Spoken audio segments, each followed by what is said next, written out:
ಬಿಜೆಪಿಯವರಿಗೆ ಮಾಡಲಿಕ್ಕೆ ಬೇರೆ ಏನು ಕೆಲಸ ಇಲ್ಲ ಅಂತ ಹೇಳಿ ಸಚಿವರಾದ ಸುಧಾಕರ್ ಅವರು ಕಿಡಿಕಾರದ್ರು. ಮಾಧ್ಯಮಗಳೊಂದಿಗೆ ಮಾತನಾಡಿದಂತಹ ಅವರು ಬಿಜೆಪಿ ಗುಂಡಿ ಅಭಿಯಾನ ಕುರಿತು ಬಿಜೆಪಿ ಅವರ ಅವಧಿಯಲ್ಲಿ ಗುಂಡಿಗಳೇ ಇರಲಿಲ್ವಾ? ಚಿಂತಾಮಣಿಯಲ್ಲಿ ಈ ಹಿಂದೆ 10 ವರ್ಷಗಳ ಕಾಲ ರಸ್ತೆಯಲ್ಲಿ ಗುಂಡಿಗಳೇ ಇತ್ತು. ಮುಖ್ಯಮಂತ್ರಿಗಳು ವಿಶೇಷ ಅನುದಾನವನ್ನ ಕೊಡ್ತಿದ್ದಾರೆ. ಕಳೆದ ವರ್ಷವೂ ಅನುದಾನವನ್ನ ಕೊಟ್ಟಿದ್ರು. ಮಳೆಯಿಂದ ಅಪಾರ ಪ್ರಮಾಣದ ರಸ್ತೆಗಳು ಹದಗೆಟ್ಟಿದೆ. ಹದಗೆಟ್ಟ ರಸ್ತೆಗಳ ಅಭಿವೃದ್ಧಿಗೆ ಆದ್ಯತೆಯನ್ನ ಕೊಡುವಂತೆ ಸಿಎಂ ಅವರು ಹೇಳಿದ್ದಾರೆ ಅಂತ ಹೇಳಿದ್ರು. ಇನ್ನು ವಿರೋಧ ಪಕ್ಷದವರಿಗೆ ಬೇರೆ ಏನು ಕೆಲಸ ಇಲ್ಲ ಅಂತ ಹೇಳಿ ಗುಂಡಿ ಅಭಿಯಾನವನ್ನ ಮಾಡ್ತಿದ್ದಾರೆ. ಕಾಲಚಕ್ರ ಬದಲಾಗಿ ಅವರು ಅಧಿಕಾರಕ್ಕೆ ಬಂದ್ರೆ ಗುಂಡಿ ಇಲ್ಲದೆ ಮಾಡ್ತಾರಾ? ದೆಹಲಿ, ಗುಜರಾತ್ನಲ್ಲಿ ಗುಂಡಿಗಳೇ ಇಲ್ವಾ? ಜನರಿಗೆ ಯಾರು ಎಷ್ಟು ಕೆಲಸವನ್ನ ಮಾಡ್ತಿದ್ದಾರೆ ಅನ್ನುವಂಥದ್ದು ಗೊತ್ತಿದೆ ಅಂತ ಹೇಳಿ ಚಿಂತಾಮಣಿಯಲ್ಲಿ ಸಚಿವರಾದ MC ಸುಧಾಕರ್ ಅವರು ಹೇಳಿದ್ರು. ಈಗ ಗುಂಡಿ ಅಭಿಯಾನ ಎಲ್ಲಿ ಗುಂಡಿ ಅಭಿಯಾನ ಮಾಡಿದೆ? ಈಗ ಅಂದರೆ BJP ಆಡಳಿತ ಇದ್ದಾಗ ಗುಂಡಿಗಳಿರಲಿಲ್ವಾ? ಇವತ್ತು ಚಿಂತಾಮಣಿಯಲ್ಲಿ 10 ವರ್ಷಗಳಿಂದ ಎಷ್ಟು ರಸ್ತೆಗಳಾಗಿದೆ, ಎಷ್ಟು ಕಿಲೋಮೀಟರ್ ರಸ್ತೆ ಆಗಿದೆ ಅಂತ ಒಂದು ಪಟ್ಟಿ ತಗೊಳ್ಳಿ. ಅಂದರೆ ಅವಾಗೇನು ಇವೆಲ್ಲ ರಸ್ತೆಗಳು ಈಗ 2 ವರ್ಷದಲ್ಲಿ ಗುಂಡಿ ಆಗಿರೋದಾ? ರಸ್ತೆಗಳಾಗಿಲ್ಲ ರೀ. ಅವಾಗೆಲ್ಲ ನಾವು ರಸ್ತೆ ಹಿಂದೆ ಭಾಳಷ್ಟು ಮಾಡಿಸಿದ್ದೆ, ಕೆಲವು ಉಳಿದೋಗಿತ್ತು. ಆ ರಸ್ತೆಗಳು ಕೂಡ 10 ವರ್ಷದಲ್ಲಿ ಮಾಡಿಲ್ವಲ್ಲ. ಈಗ ನಿರಂತರವಾಗಿ ರಸ್ತೆ ಅಂತಕ್ಕಂಥದ್ದು ನಾನಾ ಕಾರಣಗಳಿದ್ದಾವೆ. ಇವತ್ತು ಒಳ್ಳೆ ರಸ್ತೆ ಆಗಿದೆ, ನೀವು ಅಲ್ಲಿ ನೋಡ್ಕೊಂಬನ್ನಿ, ಇಲ್ಲಿ ಮುಂದೆ ನೋಡಿ ಊರಲ್ಲಿ ಪೈಪ್ ಹಾಕಕ್ಕೆ ಅಗ್ದಾಕಿದ್ದಾರೆ. ಯಾರು ಜವಾಬ್ದಾರಿ ಇವತ್ತು? ಈಗ ಕೆಲಸ ಕಾಮಗಾರಿ ಪ್ರಾರಂಭ ಆದಾಗ ರೈತರು ಆ ಕಡೆ ಈ ಕಡೆ ಜಮೀನು ಮಧ್ಯೆ ಪೈಪ್ ಮೊದಲೇ ಹಾಕ್ಕೊಂಡು ಇಟ್ಕೊಂಡ್ರೆ ಅನುಕೂಲ ಆಗಲ್ವಾ?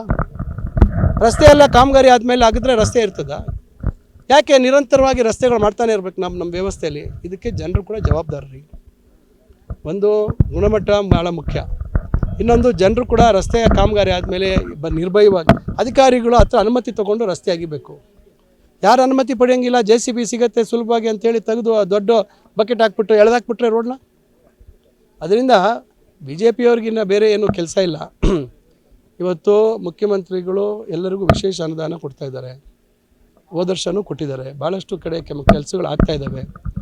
ಮಳೆ ಬಂದಂಥ ಸಂದರ್ಭದಲ್ಲಿ ಕೆಲವು ಕಡೆ ಮೋರಿ ಮತ್ತೊಂದು ಇಲ್ಲದೇ ಇರೋಂಥ ಸಂದರ್ಭದಲ್ಲಿ ನೀರು ಸರಾಗವಾಗಿ ಹರಿದಿರ ರಸ್ತೆಗಳ ಮೇಲೆ ಬಂದಂಥ ಸಂದರ್ಭದಲ್ಲಿ ಹಾಳಾಗಿದೆ. ಅತಿವೃಷ್ಟಿಯಾಗಿ ಭಾಳಷ್ಟು ಕಡೆ ಮಳೆ ಅತಿವೃಷ್ಟಿಯಾಗಿರೋದ್ರಿಂದ ಭಾಳಷ್ಟು ರಸ್ತೆ ಸೇತುವೆಗಳು ಮುರಿದೋಗಿದ್ದಾವೆ. ಅದನ್ನೆಲ್ಲ ನಾವು ಆದ್ಯತೆ ಮೇಲೆ ಈಗ ತಕ್ಷಣ ನಾವು ಕೈಗೆತ್ತಿಕೊಳ್ತೀವಿ ಅಂತಕ್ಕಂಥದ್ದು ಮುಖ್ಯಮಂತ್ರಿಗಳು ಹೇಳಿದ್ದಾರೆ. ಅದರಿಂದ ಒಂದು ವಿರೋಧ ಪಕ್ಷ ಅವ್ರಿಗೆ ಪಾಪ ಇನ್ನೇನು ಮೇಲೆ ಮಾಡೋಕ್ಕೆ ಕೆಲಸ ಇಲ್ಲ, ಅದಕ್ಕೋಸ್ಕರ ಗುಂಡಿ ಅಭಿಯಾನ ಅಂತ ಮಾಡ್ತಾಯಿದ್ದಾರೆ. ಅವರಿದ್ದಾಗ ಗುಂಡಿಗಳಿರಲಿಲ್ವಾ?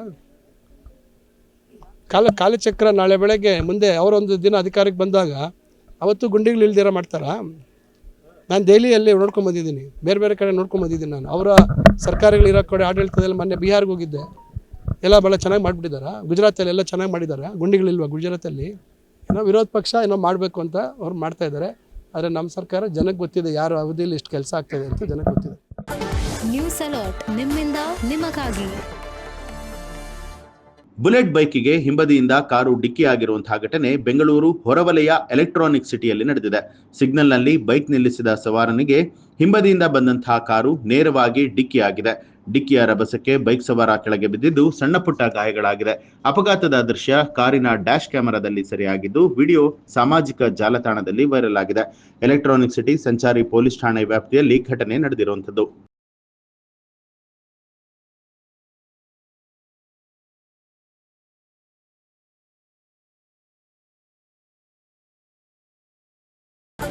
ನ್ಯೂಸ್ ಅಲರ್ಟ್ ನಿಮ್ಮಿಂದ ನಿಮಗಾಗಿ.